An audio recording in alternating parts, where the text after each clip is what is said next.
Umunsi wa 38 guhinduka umukristo ku rwego mpuzamahanga. Yesu abwira abigishwa bati, mujya ahantu hose mu isi mubwire inkuru nziza abantu bose. Mariko igice cya 16 umurongo wa 15. Utwohereze mu isi yose tujyanye inkuru y'ubushobozi bwawe bukiza n'umugambi wawe witeka ku bantu bose. Zaburi ya 67 umurongo wa 2. Inshingano iri tuzindi n'umurimo wawe. None ugomba guhitamo hagati yo kuba umukristo w'urwego rw'isi cyangwa kuba umukristo w'isi. Abakristo b'isi bahindukirira Imana bayishakaho gusohoza inyungu zabo gusa. Baba barakiriye agakiza ariko birebaho. Bakunda kujya mu bitaramo by'indirimbo no mu mahugurwa avuga ibyo kwiteza imbere, ariko ntabwo uzabasanga mu mahugurwa aho byo gukwiza ubutumwa kuko ibyo bitabashishikaza. Amasengesho yabo abatumbiriye ibyo bakeneye, kwisabira imigisha no gushaka icyabanezeza. Bagendera ku kwizera kwa umbanze Mana. Isi Imana yakora iki ngo ubuzima bwanjye burusheho kuba bwiza? Bashaka gukoresha Imana ngo basohoze imigambi yabo aho kureka ngo Imana abe ariyo ibakoresha mu gusohoza imigambi yayo. Abakristo bageze ku rwego rw'isi bo baba bazi ko bakirijwe gukorera Imana kandi ko baremewe umurimo w'ubutumwa. Banezezwa iteka no guhabwa umurimo bakora kandi bakumva banejejwe no guhabwa icyo cyubahiro cyo gukoreshwa n'Imana. Abakristo bageze kuri icyo kigero nibo bantu ku isi baba bafite ubuzima bushyitsi. Umunezero wabo, ibyiringiro n'umurego bagira bikwira aho bagiye hose kuko baba bazi ko bagomba kugaragaza itandukaniro aho bagiye hose. Babyuka buri gitondo biteguye ko Imana iri bubakoreshe mu buryo bushya. Ese wowe muri ubwo bwoko bwombi bw'abakristo wumva ushaka kuba uwuhe? Imana irakurarikira kugira uruhare mu murimo wa mbere mugari ukwiriye ahantu hose, urimo abantu b'ingeri zose kandi ufite agaciro gakomeye cyane kuva isi yaremwe, ubwami bwayo. Amateka y'isi ni inkuru y'Imana yakoze. Irimo kubaka umuryango wayo bazabana iteka. Nta kindi gifite agaciro nk'icyo mu maso yayo kandi nta kindi kizaramba nk'icyo. Igitabo cy'ibyahishuwe kitwereka ko hari umunsi umurimo wo kugeza ubutumwa ku batuye isi bose uzashoboka. Umunsi umwe icyari inshingano iruta izindi kizahinduka ibyagezweho biruta ibindi. Mu ijuru imbaga nini cyane y'abantu bavuye mu mahanga yose n'imiryango yose, amoko yose n'indimi zose bazahagarara imbere ya Yesu kugira ngo bamuramye. Kugira uruhare muri uwo murimo nk'umukristo ugeze mu rwego rw'isi bizaguha gusogongera uko ijuru rizaba rimeze.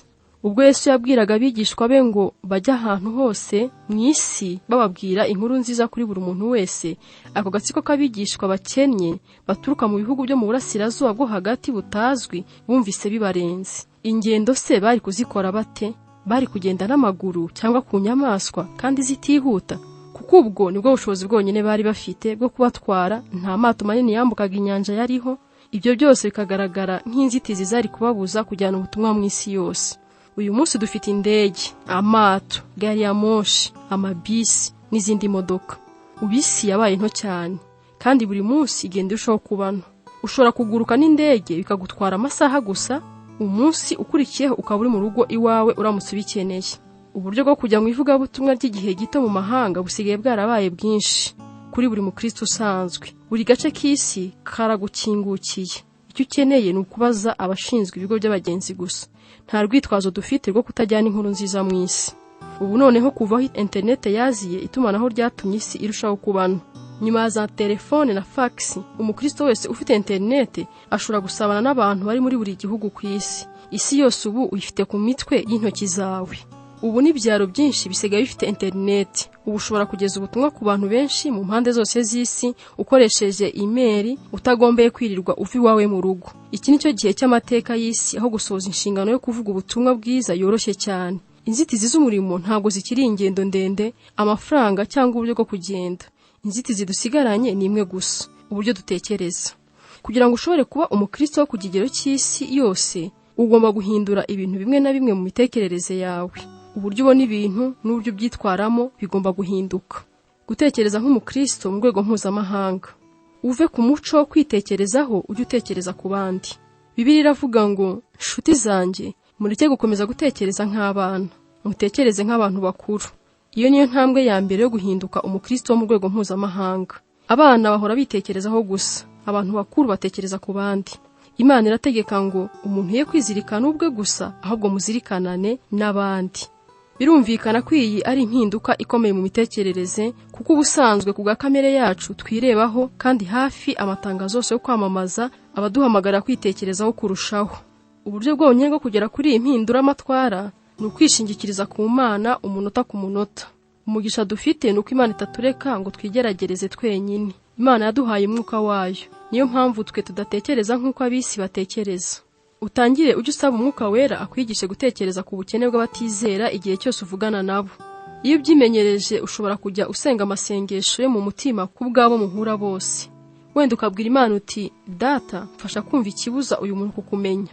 Intego yawe ni uguhishurirwa aho abandi bageze mu rugendo rwabo n'Imana kugira ngo ushobore gukora ibishoboka byose ngo bateze intambwe ibegereza Kristo ngo bamumenye. Ibyo ushobora kubikora wize uburyo Pawulo yatekerezaga ubwo yagiraga ati, sinishakira ibinyungura ubwanjye, ahubwo ndashaka ibyungura benshi kugira ngo bakizwe. Uve ku gutekereza abakuri hafi gusa, utangire gutekereza abari mu isi yose. Imana ni Imana y'isi yose. Igihe cyose itekereza abari mu isi bose. Imana yakunze abari mu isi. Kuva igihe cy'itangiriro yashatse ko umuryango wayo uba ugizwe n'abantu bavuye mu mahanga yose yaremye. Bibiliya iravuga ngo yaremye amahanga yose atuye isi iyakuye ku muntu umwe, kandi yageneye buri shyanga aharyo n'igihe cyaryo. Ibyo byose Imana yarabikoze kugira ngo tujye tuyishaka dukabakabye kugeza tuyishyikiriye. Ubu kenshi ku isi batekereza byagutse. Ibigo binini by'isakazamakuru n'ubucuruzi bikorera mu mahanga menshi. Ubuzima bwacu buragenda busobekerana n'ubwandi mahanga uko dusangira ibigezweho, ibiturangaza, umuzika, imikino ndetse n'ibyo kurya. Ushobora guhamya ntashidikanya ko imyinshi mu myenda wambaye ndetse n'ibyinshi mu byo wariye uyu munsi ari ibintu byaturutse mu kindi gihugu. Burya dufitanye ubusabane burenze uko tubitekereza. Iki ni igihe gishimishije cyo kubaho. Ubu umubare w'Abakristo bari ku isi uruta uwabatubanjirije. Pawulo yari yarabibonye neza aho agira ati, ubutumwa bwiza bwabagezeho ubu bwakwiriye n'ahandi hose mu isi. Buragenda buhindura ubuzima bw'abantu ahantu hose nk'uko bwahinduye ubwanyu. Intambwe ya mbere yo gutekereza abari mu isi ni ugutangira gusengera ibihugu byihariye. Abakristo batekereza abatuye isi bose basengera isi. Uzagure ikarita cyangwa umubumbe w'isi maze ujye usengera amahanga uyavuga mu mazina. Bibiliya iravuga ngo, nunsaba nzaguha amahanga yose, abatuye isi bose bazaba bawe. Gusenga niyo ntwaro yawe ya mbere ikomeye mu murimo wawe wo gukwiza ubutumwa mu isi. Abantu bashobora kwanga urukundo tubakunda cyangwa bakanga ubutumwa tubabwira, ariko ntibashobora kurwanya amasengesho tubasengera. Nk'intwaro irasa kure yitwa misile, ushobora kohereza isengesho rigakora ku mutima w'umuntu, waba umuri iruhande cyangwa uri muri kilometero 16,000. Wasengera iki rero? Bibiliya itubwira ngo dusengere gukingurirwa imiryango yo kuvuga ubutumwa, ngo duhabwe ubutwari bwo kuvuga, ngo dusengere abazakizwa, ngo ubutumwa bwamamare vuba no kwiyongera kw'abajyana ubutumwa. Gusenga biguha kwifatanya n'abandi bari hirya no hino ku isi. Wagombye no gusengera n'abamisiyoneri n'undi muntu wese witangiye umurimo wo gusarura mu isi. Pawulo yandikiye abamusengeraga ati, muba mwifatanyije natwe mu murimo iyo mudusengeye.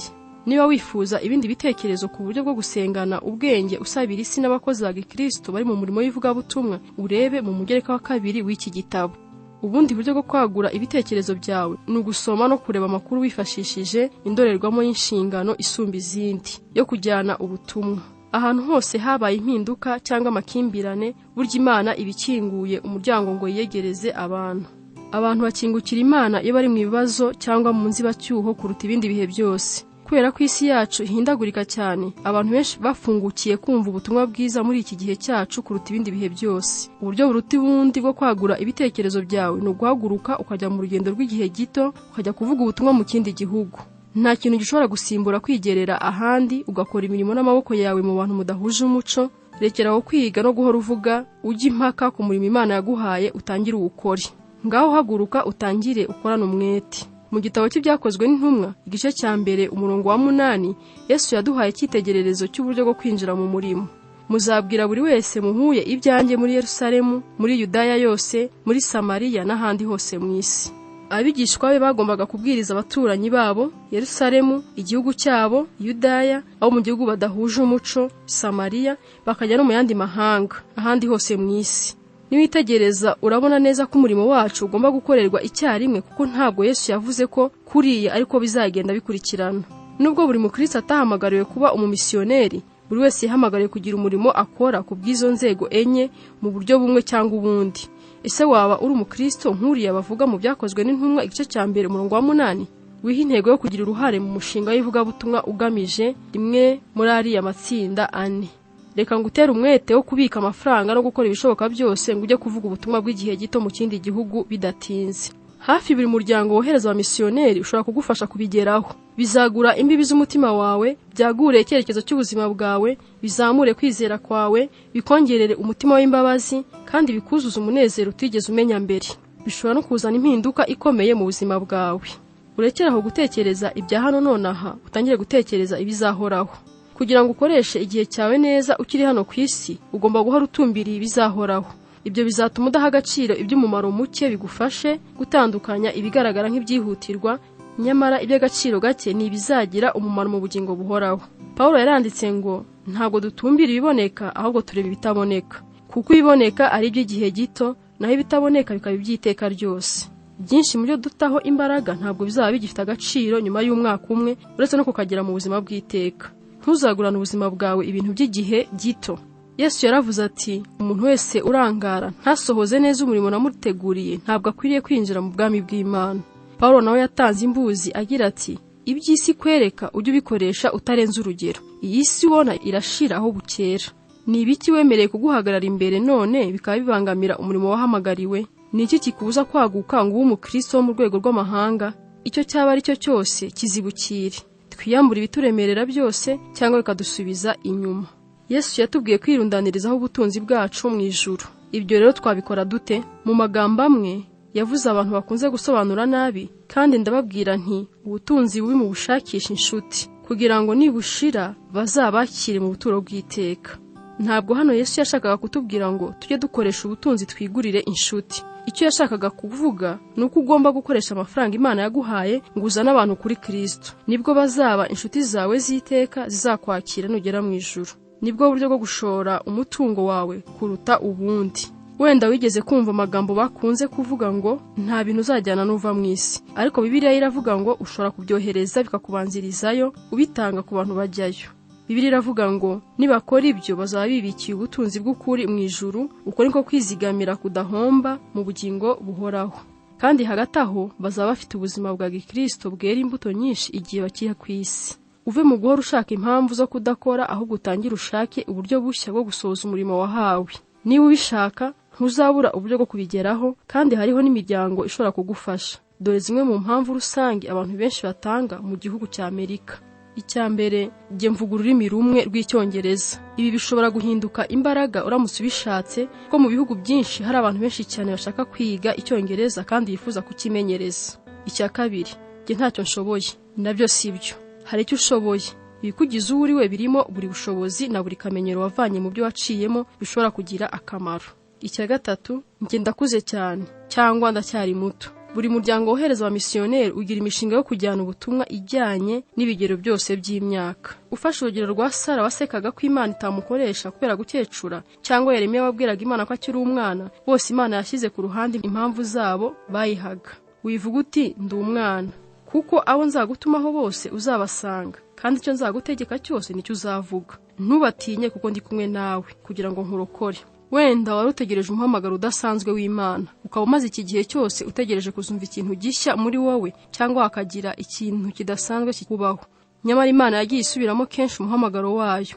Twese twahamagariwe gusohoza intego 5 z'Imana ku buzima bwacu, arizo kuyiramya, gusabana n'abandi, gukura tugasa na Kristo, gukorera abandi, kujyana ubutumwa bwiza mu isi yose dufatanyije n'Imana. Ntabwo Imana ishaka gukoresha bamwe mu bantu bayo gusa, ishaka gukoresha bose. Twese twahamagariwe gukorera Imana. Imana ishaka ko itorero ryayo ryose rijyana ubutumwa bwose ku isi yose. Hari abakristo benshi bahushije intego z'ubuzima bwabo kuko batigeze babaza Imana niba ishaka ko bajya kuyikorera nk'abamisiyoneri ahandi ku isi. Kubera ubwoba cyangwa ubutamenya, bityo bahise bafunga imitima yabo, biyemeza ko badashobora kuba mu kindi gihugu bakora akazi k'ubumisiyoneri.